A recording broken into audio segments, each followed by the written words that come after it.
ఢిల్లీలో ఉన్న టెంపరేచర్స్కి డిసెంబర్ జనవరి వచ్చిందంటే పెరుగు తోడుకోవటం ఎంత కష్టం అంటే అసలు తోడుకోదు. 1 డే మొత్తం పెట్టినా కూడా 24 అవర్స్ అయినా కూడా పెరుగు తోడుకోదు.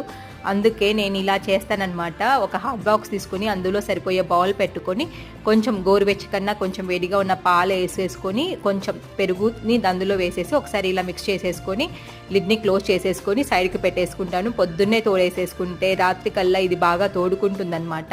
ఎవ్రీ ఇయర్ డిసెంబర్ జనవరి వచ్చిందంటే నేను పెరుగు కొనేదాన్ని. బట్ ఈ ఇయర్ నేను ఈ ట్రిక్ ఫాలో అయ్యి నేను పెరుగు పేరు పెట్టుకుంటున్నాను. ఇలా ఇంట్లో చేసుకుంటే పెరుగు ఎంత టేస్టీగా ఉంటుందో ఇలా మనం పొద్దున్నే పెరుగెట్టుకుంటే రాత్రికల్లా పేరుకుంటుంది. తర్వాత ఫ్రిడ్జ్లో పెట్టేసుకొని పొద్దున్నే చూస్తే మనకు పెరుగు గట్టిపడి ఉంటుందన్నమాట.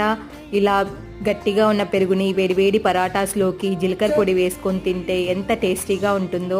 ఈ ఇయర్ ఈ ట్రిక్ ఫాలో అవటం వల్ల నేను బయట పెరుగు అస్సలు కొనలేదు. ఒక్కరోజు కూడా ఎంత బాగా యూజ్ అయిందో.